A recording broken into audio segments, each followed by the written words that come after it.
Hello everyone, in this video I am going to discuss a play titled Pygmalion written by an Irish playwright George Bernard Shaw. Before we get into the discussion, let us learn about our playwright George Bernard Shaw. George Bernard Shaw was born in Dublin in the year 1856. He came to England at the age 20 and he tried his luck as a writer. Initially, he began writing novels and he was very unsuccessful. His first novels, 5 novels, were very unsuccessful. Finally, his success came when he wrote a novel called Man and Superman. And from then onwards, he went on to become a most successful writer. And in his career as a writer, he wrote more than 50 plays and he has received the Nobel Prize for Literature. Now let's get into the play. The play Pygmalion is based on Greek mythology.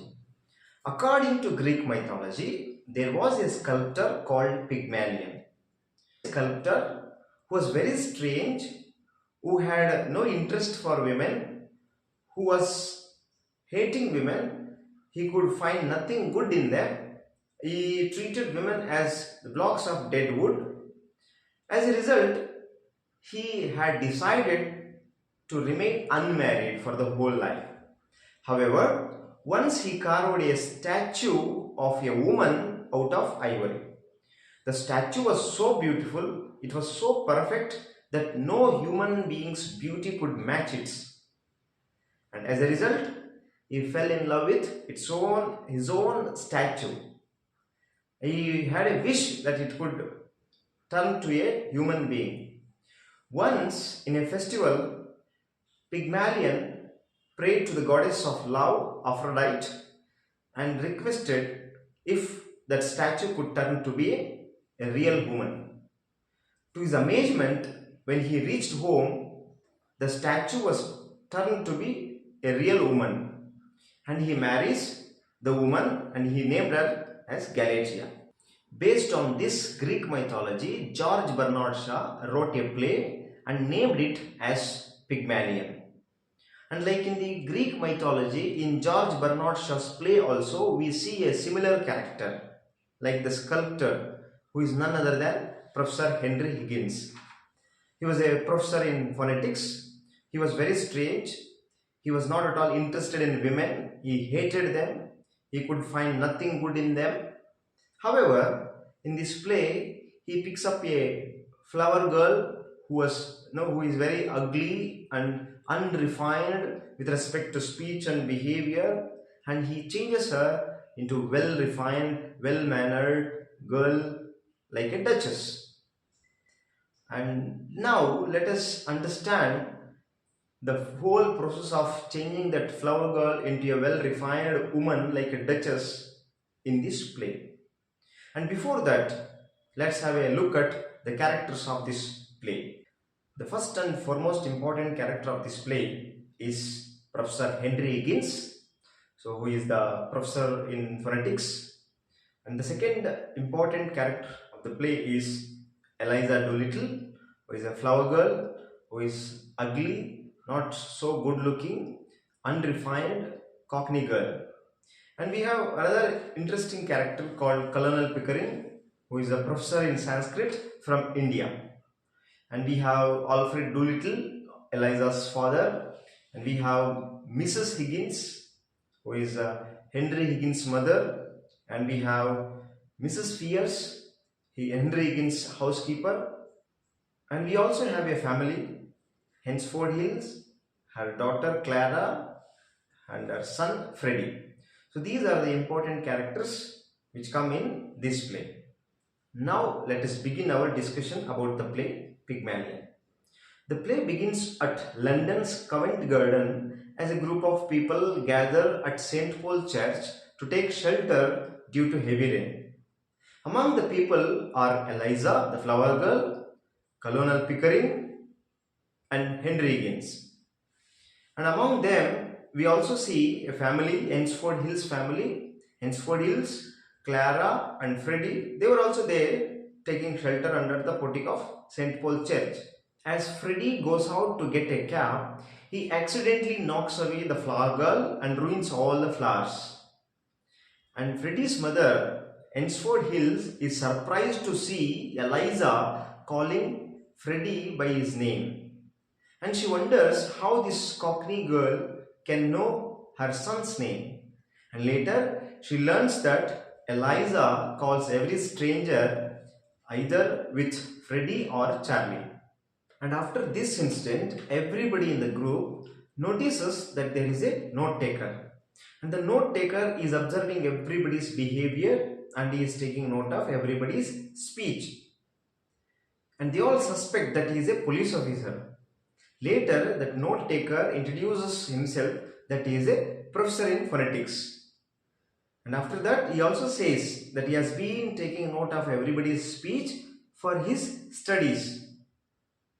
And then meets Colonel Pickering, who had gone all the way to London from India to meet him, and they become friends, and Higgins decides to take Colonel Pickering to his house. But before they leave, Professor Henry Higgins makes a remark. He says that he can identify the people's nativity by just their speech. He also says that he has the talent of making any poor girl into a duchess. It could be that flower girl Eliza.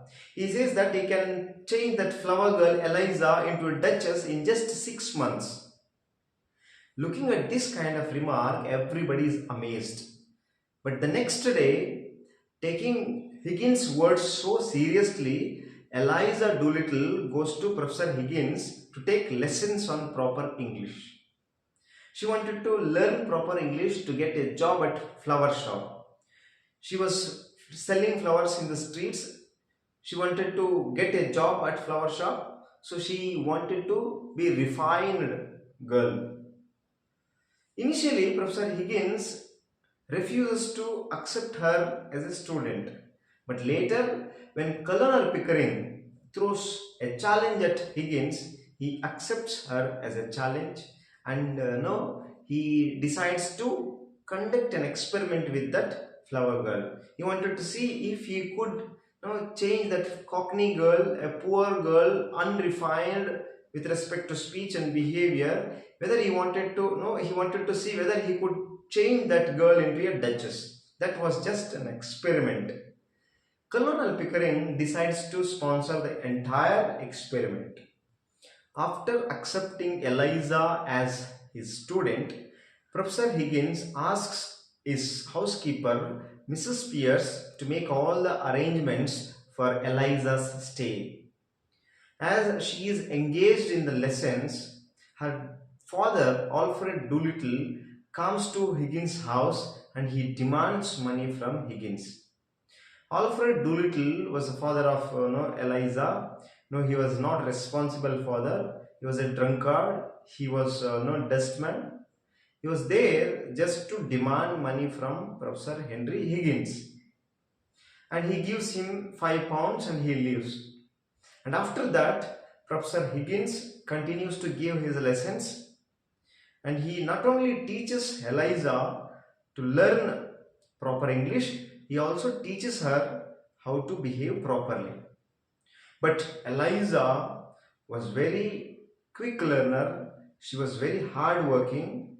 But Colonel Pickering was always there to encourage her. After 3 months, the professor wanted to see whether his student has learnt all the lessons properly or not.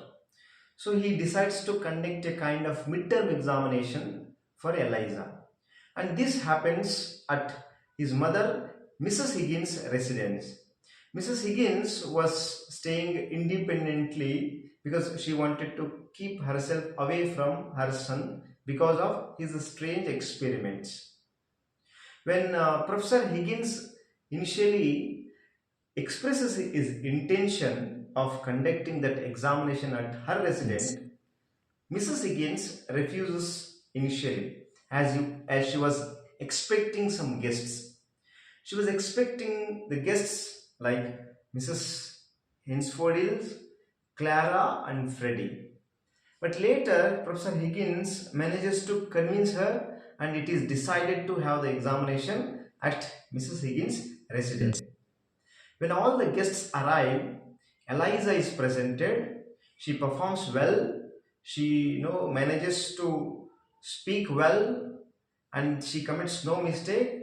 But finally, when she was talking about her aunt's death, she uses her original dialect, original accent, and that is when she was noticed by Mrs. Higgins. But that was a success. After the performance, Freddie falls in love with Eliza, and after all this examination is over, Professor Henry Higgins continues to give lessons to Eliza because he wanted to present Eliza as a duchess at the ambassador's garden party. And after all giving the training and coaching, he finally takes Eliza to the garden party. When she is presented at the garden party, everybody is impressed with her beauty, the way she talks, the way she behaves, and the way she dances. She was so beautiful, she was so elegant, and she was just looking like a wow. But Colonel Pickering was very apprehensive. He was worried because there was someone called Nepomuk. Nepomuk was Henry Higgins' former student. He was an expert in 32 languages. He was there at the garden party as a translator to help the royal ambassador. Colonel Pickering was worried if he could notice, if he could identify Eliza's true identity.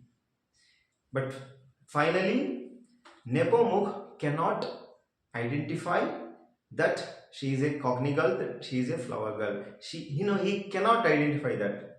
Indeed, he says that Eliza must be from a royal Hungarian family. And that's how Professor Henry Higgins manages to prove that she is a duchess. Finally, Henry Higgins becomes successful in presenting that cockney girl as a duchess. And after the performance, after all this experiment is over, Eliza Doolittle expects some kind of appreciation from Professor Higgins because she was hardworking, she was responding to all his lessons, she was very quick learner. She expects some kind of appreciation from Henry Higgins. But Henry Higgins does not do that. He just treats that girl as an object in his experiment. Learning this kind of behavior, Eliza was hurt and she throws slippers at him. The next morning, Professor Henry Higgins learns that Eliza has left and he is worried about her disappearance. But somehow he comes to know that Eliza is at his mother's residence. And when he goes there and tries to convince her to come back, she doesn't come and she expresses her desire to marry Freddie. Because Freddie was in love with Eliza and he has been writing letters to Eliza. She learns all this and she decides to marry him. Meanwhile, Eliza's father, Alfred Doolittle, comes and meets them. And now he is a rich man, he is a moralist. How did that happen? Once Higgins wrote a letter to an American philanthropist, Ezra D. Wannefeller, saying that Alfred Doolittle is the true moralist. Believing this, the American philanthropist appoints Alfred Doolittle as a moralist, and that's how he becomes a rich moralist. And after that, Eliza marries Freddie and they live happily. And with this, the play ends. Thank you for watching.